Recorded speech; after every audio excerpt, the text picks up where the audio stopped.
Russell thought losing his wife was the end of his world. He had no idea the worst was still ahead. My name's Russell Gaines. I'm 59 years old. I live in a small town outside Mountain Home, Arkansas. This story started at a gravesite. Two, actually. It was quiet, cold. The kind of cold that clings to your knees and works its way up your back. I stood with my hands stuffed deep into my coat pockets, eyes fixed on two headstones sunk into the hill. One belonged to my wife, Sharon. The other to my younger brother, Darren, 3 years apart. 2 lifetimes, gone. Next to me, Lucas stood like a statue. 14 years old, maybe 5'3" and beat up sneakers. He clutched this old, cracked leather glove in both hands. Darren's glove. Hadn't let go of it since we left the truck. Kid hadn't said a word. I knelt down and laid a fresh bouquet of white lilies on Sharon's grave. Her name carved clean into the stone. Sharon Lee Gaines, beloved wife. I brushed away a few dead leaves stuck in the grooves. My hands were stiff, but I took my time. Lucas didn't move, just kept staring straight ahead, eyes flicking between the two stones like he was trying to solve a riddle no one told him. His jaw was tight. I could see him swallowing hard, holding it in. Quick note, before listening, share which city or country you're watching from. The wind kicked up, sending orange leaves skating across the dirt. It rattled through the dry trees behind us. That glove in his hand, it used to sit on Darren's nightstand. Back when he was trying to stay clean. Back when he swore he'd teach some kid how to throw a curveball one day. I looked at that kid and all I could think was, I promised you something, years ago. Back when your mother was dying and your dad was barely holding it together, I told myself I'd step in, protect you, rebuild whatever was left. But rebuild what? The foundation was already gone. My stomach knotted up. I remembered Sharon's voice the day she made me swear. Don't let him get lost like I did. I hadn't known what she meant. Not back then. I stood up, dusted my knees off, and looked at those stones. One marked where it started, the other where it all fell apart. But the real truth, it had all started way before that. With Sharon. The woman I thought I knew better than anyone. I turned to Lucas. You ready? I asked. He didn't answer. Just squeezed that glove tighter and started walking back toward the truck. We didn't say much on the drive home. Lucas kept his face turned to the window, glove still cradled in his lap like it was made of glass. Watching him like that took me back. To the day I first saw Sharon. I was 25, still finishing up mechanical drafting at Ozarka College, broke as can be, wearing a windbreaker I got off a clearance rack at Walmart. It was one of those gray days where the sky looks like wet cement, and I remember being annoyed the fundraiser was taking up the student lounge. Some veterans group had set up a folding stage near the coffee machines. Red, white, blue streamers, some pamphlets no one read, and about a dozen metal chairs. I was just trying to get a cup of bad coffee before class when she stepped up to the mic. Sharon, she wasn't flashy, no makeup, hair pulled back, plain jeans. But when she started talking, the room went quiet in a single breath. She said, "Some kids get bounced around. I just never stuck anywhere." That was it. Just one line, but her voice, low even, like she was done making excuses for anything, grabbed me. She talked for maybe 5 minutes, told us how she'd lived in 7 different foster homes before turning 18, said she used to hide peanut butter under her bed because some places didn't feed you twice a day. She smiled at the end, real soft, and said, "I got out. Some don't. That's why I'm here." I stood there with my cheap coffee turning cold, staring like a fool. After the speech, I followed her over to the folding tables. She was helping stack boxes of donation cards. I walked right up and said the dumbest thing. "Hey, you were real honest up there." She laughed. "I don't really know how to be anything else." We got lunch that week, then coffee, then walks around Crown Lake, mostly just talking about dumb things, music, classes, bad cafeteria food. She didn't talk about her past unless I asked, and even then, it was short. One sentence at a time. Foster mom number 3 was the worst. I hate sleeping with doors closed. I didn't own socks that matched until I was 20. I didn't push. I figured if she wanted to tell me, she would. After graduation, I moved in with her. We had a 1-bedroom in a crumbling building off Main Street. Leaky faucet, heating that made more noise than heat, paint peeling in strips. But it was ours. I got hired on as a welder for a rail yard down in Batesville. Sharon worked at a daycare just a few blocks from the apartment. We used to eat dinner cross-legged on the floor, cheap pizza, frozen meals. Some nights, we'd stay up just listening to the people upstairs fight or laugh, trying to guess what they were arguing about. A year later, we got married under this huge oak tree in her aunt's backyard. No dress rehearsal, no rented chairs, just me in a shirt that didn't fit right, her in a pale green dress with grass stains on the hem. Her aunt made ham sandwiches and lemonade. I remember thinking, this is what solid looks like. This is what it feels like to build something that won't fall apart. For the first time in my life, I stopped bracing for disaster. But that peace didn't last. A couple years in, I started noticing little things. Sharon missing her alarm, forgetting appointments, zoning out during dinner like she wasn't really there. I'd ask if she was okay, and she'd just smile and say, "Tired, just tired." At first I believed her. We were both working long hours. Life was heavy. But then she started falling behind at work. Her daycare manager called once, asked if everything was all right. Said Sharon had walked 2 kids to the wrong parent. She laughed it off later. "Brain fog," she said. "Nothing serious." But her hands started trembling. Her mood shifted, up and down like a busted elevator. I'd come home to find her standing in the kitchen, staring at the floor, not even blinking. I asked her straight up, "Are you sick?" She looked me dead in the eyes and said, "No." That was the thing about Sharon. When she didn't want you to know something, you wouldn't. Period. I didn't know it then, but the love of my life was hiding something I wouldn't uncover until after she was gone. And by the time I did, it would already be too late. It started with headaches. Sharon would rub her temples, squint at the light, and say, "Just stress, I'll be fine." She wasn't. Within a few weeks, bruises started showing up on her arms, dark purple, like storm clouds under her skin. She said she bumped into a counter at work. Then another appeared near her collarbone, one she couldn't explain away. One night, I came home from the rail yard and found her sitting on the floor in the bathroom, pale and sweating. "That's it," I said. "We're going to the hospital." She tried to argue. "It's nothing serious." "Sharon, look at you," I said, voice shaking harder than I wanted. "You can barely stand." They ran tests. A day later, the doctor called us back in. He didn't sugarcoat it. Acute myeloid leukemia, fast-moving, hard to treat. He said words like aggressive and invasive therapy and low odds. I didn't hear half of it. My ears were ringing. Sharon just nodded, calm like she was the one comforting him. On the drive home, she looked out the window and said, "Be strong for Darren. You're all he's got." That hit me sideways. Darren, my kid brother, had moved into our basement the year before, fresh out of rehab, trying to start over. He spent most days fixing up junk cars in the driveway, listening to classic rock, chain smoking through cheap coffee. I'd taken him in because that's what family does. But he was still fragile, still one step away from falling apart. Now I had 2 people depending on me, and one of them was dying. The months that followed blurred into one long grind. I'd work 10-hour shifts, then drive straight to the hospital, sit beside Sharon while machines beeped and nurses drifted in and out.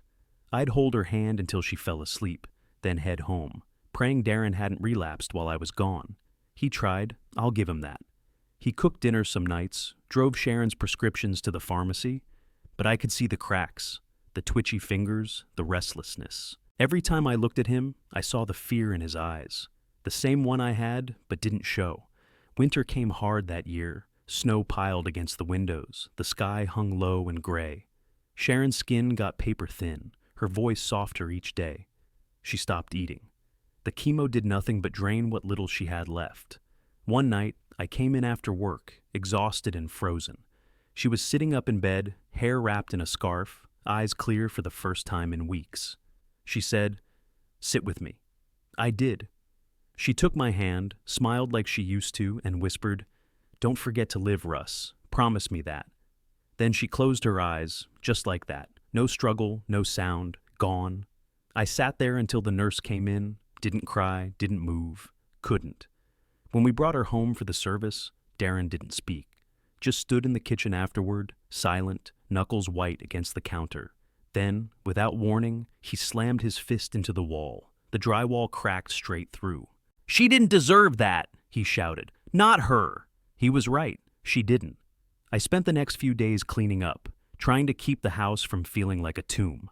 One afternoon, I started packing her clothes, and that's when I found it. A small shoebox tucked under her side of the bed.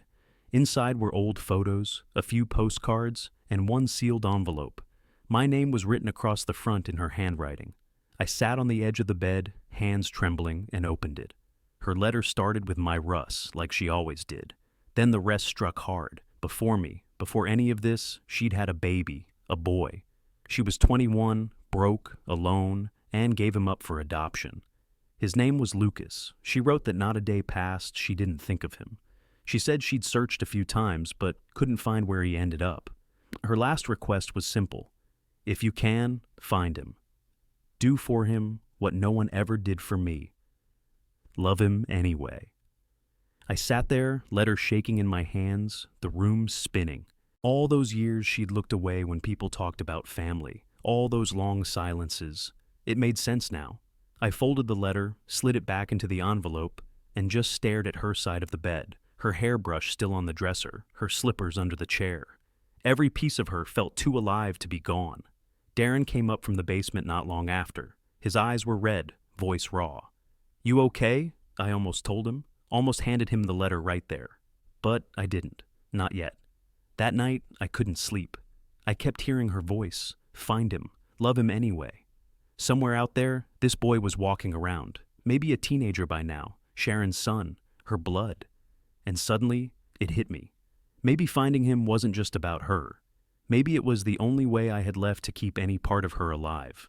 The next morning, I took Sharon's letter and drove straight to the adoption agency listed at the bottom.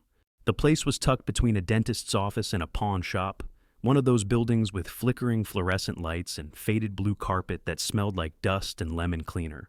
I waited 20 minutes before an older woman with a crooked bun called me back. I handed her the letter. She squinted at it through thick glasses, then turned toward an ancient computer that groaned with every click. "Name?" she asked. "Lucas, born in 2003. Mother's name was Sharon Lee Owens at the time." She typed, paused, frowned. "He was surrendered here. You're right." My stomach clenched. "Can I talk to him?" She shook her head. "He was placed in the foster system. No formal adoption. He stayed in and out of care until age 11, then ran off. Last known placement was near Boonville. That was 3 years ago. There's no active file." I leaned forward. "So, no one knows where he is?" "Not officially. When they disappear, we usually assume they're on the streets." "Sorry." That word, sorry, hit harder than it should have.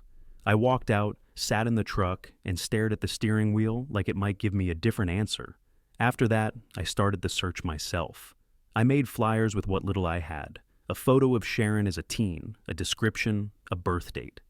I drove up and down the state, taped them to shelter bulletin boards, gas station walls, anywhere someone desperate might end up. I left my number with every caseworker, every social worker, every clerk who'd listen. Nothing. 3 months of silence. Back home, Darren was trying. He'd been clean over 2 years by then. Went to his meetings, kept busy fixing up an old Chevy Nova in the driveway. We didn't talk about Sharon much. Too fresh. But I could see it in his face. He missed her like a limb. Then, one morning, I came upstairs to make coffee and found him slumped at the kitchen table, barely breathing. His fingers were blue. The spoon was still on the counter. I called 911 and rode behind the ambulance, gripping the door handle so hard my hand cramped. But it didn't matter. He was gone before we even got there. I didn't say a word when they asked questions, just nodded, signed the forms, and walked out. I buried him next to Sharon, same cemetery, 2 plots apart. Her stone still looked too clean. His was brand new, untouched. After the service, I stood there for a long time, coat zipped to my chin, trying to feel something other than anger. 2 people gone, one after another. And the boy I was supposed to find still vanished like he never existed. I started to believe maybe I was cursed, like a sinkhole inside my life, pulling in anyone who got too close. I stopped searching for a few weeks, let the flyers curl and fall, let the voicemails pile up. There was nothing left to chase. Then one night, a number popped up on my phone, blocked. I almost let it go to voicemail, but something told me to pick up. "Mr. Gaines?"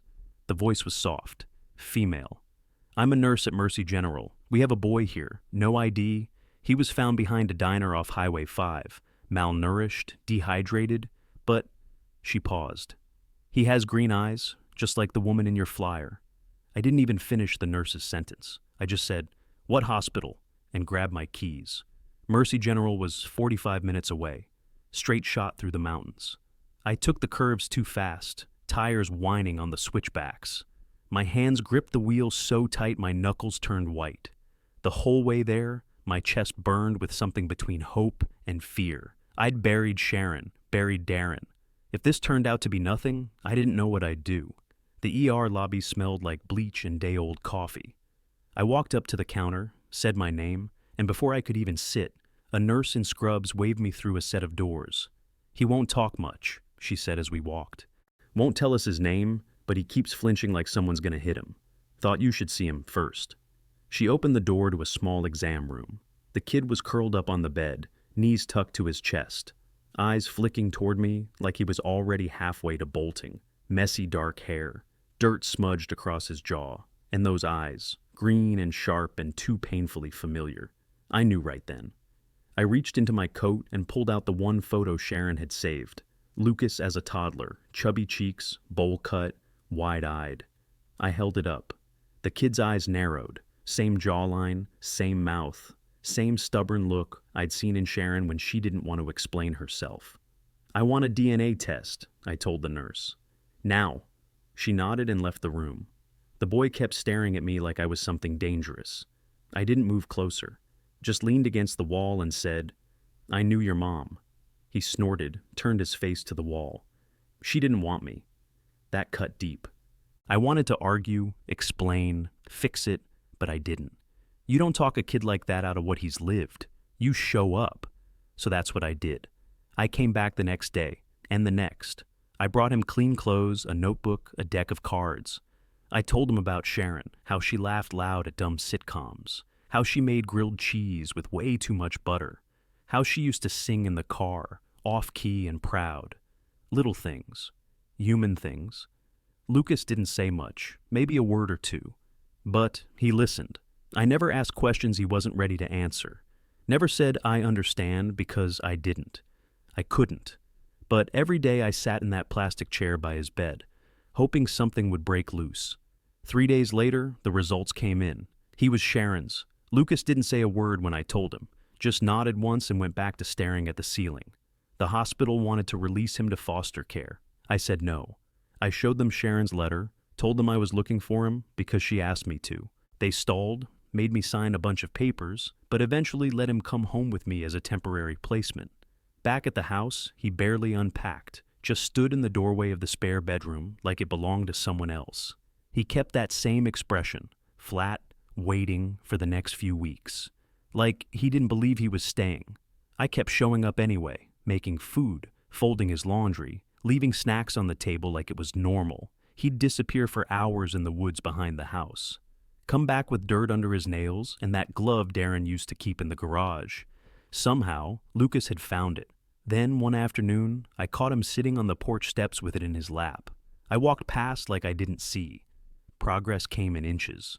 Then came the call. I was at work when the daycare called about Ellie, my niece. She'd collapsed during a field trip. I rushed to the ER, heart pounding, same tightness in my chest I'd felt when I first got the call about Sharon. Ellie was 5, bubbly, loud, always singing. My sister had passed the year before, and I'd taken custody without a second thought. Now she lay in a hospital bed, pale as paper. The diagnosis came hard and cold, the same cancer Sharon had. AML. They ran blood tests on me, not a match. I sat in the hallway, head in my hands, thinking about what was left to try. Then I looked up at Lucas through the window. He was sitting with Ellie, watching her chest rise and fall, and something in my gut said, he might be the only shot she's got. I stepped out of Ellie's room and went straight to the nurse's desk. "I need to test someone else," I said. "Family member, it's a long shot, but please." The nurse raised an eyebrow. "Sibling?" "Cousin, maybe. I just need to know." They drew Lucas's blood that afternoon. He didn't ask why, didn't say anything when the nurse tied the band and stuck the needle in his arm. Just looked at me once, flat and guarded, like he knew something was up. I waited 2 days pacing hospital hallways, chewing through cheap vending machine coffee like it was gum. When the results finally came in, the nurse called me aside, quiet like she didn't want to say it too loud. "He's a perfect match." I nearly dropped the cup in my hand. Perfect? Couldn't ask for better. I found Lucas out on the bench by the fountain, the one that leaked from the base and turned the grass into mud. He was tossing pebbles at the edge, missing on purpose. "She's your cousin," I said. "Her name's Ellie. She's 5. She likes horses and peanut butter and singing songs she makes up on the spot. She's all I've got left." He didn't look at me, just kept flicking pebbles into the water. I crouched down beside him. "I'm not gonna lie to you. This isn't fair. It's not your mess, but it's real. She's dying." Lucas dropped the pebble in his hand and stared at the water. "I don't owe anyone anything," he muttered. I nodded. "You don't. But I had a choice once, to help someone who wasn't mine. I made it. I'd do it again." He stood up and started walking. I didn't follow. That night, he sat in Ellie's room, pressed up against the glass outside the ICU. She had her stuffed duck curled under her chin, oxygen tubes taped to her cheeks, eyes shut tight. Lucas sat there for almost an hour, didn't move, didn't speak. The next morning, he came into the waiting room and dropped his hoodie in my lap. "I'll do it." I looked up. "You sure?" He nodded once, then added, "But only if you promise something. Name it. Don't ditch me after," he said. "Don't tell me I did something good, then toss me out when she gets better. I want to stay, like, for real." I swallowed hard. "Done?" He stared at me a second longer, like he was trying to see if I meant it. Then he turned and walked toward the nurse who was calling his name. They took Lucas in early, before sunrise. He didn't flinch when they inserted the line, didn't complain. Just laid back in the chair, eyes on the ceiling, arms steady. "Ready?" the nurse asked. He gave a single nod. I stayed outside the room, fingers locked together, praying to a God I wasn't sure listened anymore. The transplant went through clean. A full-day process. Afterward, Lucas slept like a rock, barely twitching. When he woke up, the first thing he asked was, "Is she okay?" "She's fighting," I said, and she was. A week later, Ellie opened her eyes. The nurse called me in, grinning. Ellie blinked at the ceiling, turned her head toward the window, then toward Lucas, sitting in the corner, with his feet swinging off the chair. She pointed weakly. "Is that my cousin?" Lucas shrugged. "I guess." That was the start. They began drawing together, crayon scribbles, mostly animals with too many legs or houses floating in the sky. Ellie talked non-stop. Lucas barely said a word, but he kept showing up, day after day. Sat at her bedside and let her boss him around like a little general. One day, she taught him, "Go fish." Next day, she made him read from a wrinkled book about farm animals. He got stuck on the voices, tried to read the duck part in a serious voice, and Ellie lost it laughing. I watched from the door, arms crossed, couldn't believe it, couldn't stop watching. One night, driving home from the hospital, I looked over at Lucas and said, "I'm starting the paperwork." He looked up. "For what?" "To adopt you." His face stayed still, but I saw the breath catch in his chest. "You can't even afford Ellie."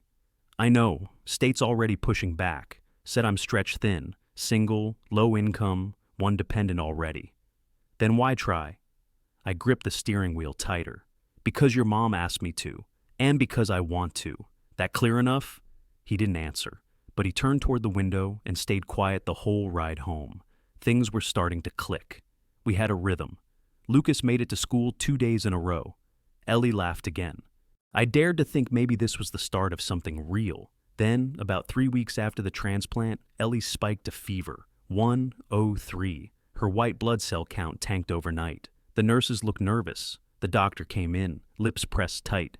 "It's called graft versus host. The body's starting to reject the marrow." Lucas heard every word, didn't blink, didn't ask questions. Just stood there at the glass, watching Ellie sleep, jaw clenched like he was bracing for a punch. The fever didn't break. Day after day, Ellie got weaker. Her skin turned pale and blotchy, lips dry, eyes half-lidded even when she was awake. She stopped asking for her stuffed duck. Stopped asking for anything. The doctors confirmed it. Graft versus host. Her body was attacking the marrow, the same marrow that came from Lucas. I begged. For new meds, new specialists, second opinions, anything. I even called a hospital in Little Rock, ready to drive overnight. Everyone said the same thing. We're doing everything we can. It wasn't enough. Lucas barely left her side. He'd sit in that stiff plastic chair, arms crossed, knees bouncing. He didn't talk, didn't eat unless I forced it. One night, he looked straight at me and said, "She got sick from me." "No," I said, shaking my head. "She got sick from the same cruel thing that took your mom. It's not your fault." He didn't believe me. Ellie made it through another night, but she didn't open her eyes. The machines beeped slower now, softer. Around 3 in the morning, she stirred. Just barely. I leaned over the bed. "Hey, baby, I'm right here." Her hand reached out, weak and cold. She grabbed 2 of my fingers and gave the smallest squeeze. "Tell my mom I tried," she whispered. I couldn't speak, couldn't move. I just nodded, forehead pressed against her hand, and stayed like that until her chest stopped rising. That was it. My legs buckled. I dropped to my knees on that hospital tile and let the silence rip through me. The funeral was 2 days later. Small service, just a few neighbors, some folks from the daycare. Lucas stood stiff beside me, hair combed back, hands clenched around something. When they opened the casket for the final goodbye, he stepped forward and laid down a drawing. 2 kids under a tree, one holding a glove, the other holding a duck. He didn't cry then. But when the casket closed, he cracked, right there in the front row, dropped to his knees, face buried in his hands. I pulled him in, wrapped my arms around him, and held on for dear life. Didn't say anything. There was nothing left to say. That night, back at the house, the place felt hollow. Ellie's room still smelled like her. Her crayons sat in a cracked cup on the windowsill. Lucas stood in the doorway, staring at her bed like it might still hold some piece of her. He didn't come to dinner, didn't say a word. I gave him space. But later, I heard the door creak open. I found him sitting on Ellie's rug, legs crossed, back to the wall. He held Sharon's photo in his hand. When he finally looked up at me, his voice barely made it out. "She would have liked her. Mom would have liked her." He said it just like that. Mom. I didn't move, didn't breathe, just dropped down beside him, shoulder to shoulder. We sat there until the sun came up. We stayed on that rug until morning light filled the room. Didn't say a word. Just sat. After the funeral, the house felt like someone had cut the center out of it. Every corner was too quiet. Ellie's room stayed exactly how she left it for 2 weeks. The bed still unmade, crayons still scattered across the floor. Then, one Saturday, Lucas walked in with a gallon of pale blue paint and 2 brushes. "Thought maybe we should change it," he said, not looking at me. We painted the walls in silence, coats going on smooth and bright. When it dried, Lucas pulled a frame from his backpack. Inside was that drawing he left at the casket, 2 kids under a tree. He hung it right above the bed, lined it up by eye like he'd done it 100 times. From then on, that room became hers, but softer, quieter, a place for memory, not pain. The adoption process dragged. The state fought me hard, said I didn't make enough, said I already had a dependent until recently. One caseworker even asked if Lucas had acted out violently. "He's 14, I said. "He's breathing. Of course he's angry." Still, I kept pushing, letters, references, follow-ups. I showed them Sharon's letter, told them this wasn't charity, it was family. After 6 months of back and forth, I got the call. Approval. Lucas was officially mine. I told him over dinner, burgers from the diner, his favorite. He didn't say much, just nodded once and kept chewing. But later, he knocked on the bathroom door while I was shaving. "So, I'm your son now?" "You always were," I said. "Paper just caught up." He nodded again, then walked off like nothing had happened. But I heard his bedroom door shut soft. No slam, just closed. I went back to work full-time at the auto shop. Long shifts, busted knuckles, grease under my nails. Same as always. Lucas started helping on weekends, said he liked welding, said it calmed his head. But what really lit him up was baseball. He joined the local league that spring, wasn't great at first, couldn't hit a curve to save his life, but he had hustle. Coach said he showed up early, stayed late, reminded him of someone who had something to prove. One night, after practice, we hit the diner again, burgers and milkshakes. Lucas sat across from me, ketchup on his sleeve, gloves sticking out of his backpack. You think she'd be proud? He asked. I didn't hesitate. I know she would. He nodded once, looked down, then added, Thanks, Dad. No pause, no testing the word out, just said it. And for the first time, he didn't flinch when he did. We sat there a while longer, not saying much. Just two people who'd been through hell and still showed up anyway. A year later, we made a trip back to Arkansas. Same cemetery, same stones. Lucas said he had something he needed to do. We pulled up to the cemetery just after noon. Same gravel crunch under the tires. Same cracked stones lined up like teeth across the hill. Lucas climbed out slow, one hand on the strap of his backpack. He was taller now, 14, wiry, strong. He didn't say anything, just walked beside me toward the 3 headstones near the tree line. We stopped first at Sharon's. I laid a bundle of lilies across the base, same kind I'd brought every year. Lucas stood quiet beside me, eyes locked on her name. He knelt down and whispered something I couldn't hear. I didn't ask. Then we moved to Ellie's grave. Her stone was smaller, edges still sharp. Lucas pulled something from his backpack, a folded sheet of paper, creased and faded, the same drawing. 2 kids under a tree.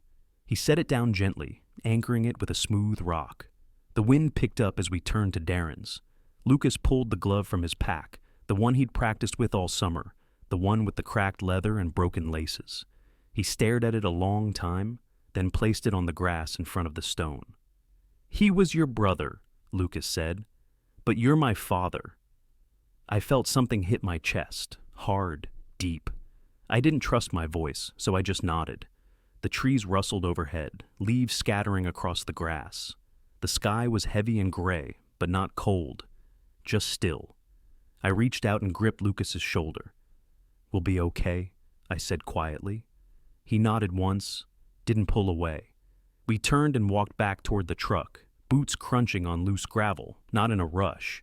As we reached the ridge, the clouds cracked open just enough to let a stripe of sunlight fall across our backs. It wasn't warm, but it was something. Would you have given Lucas a second chance?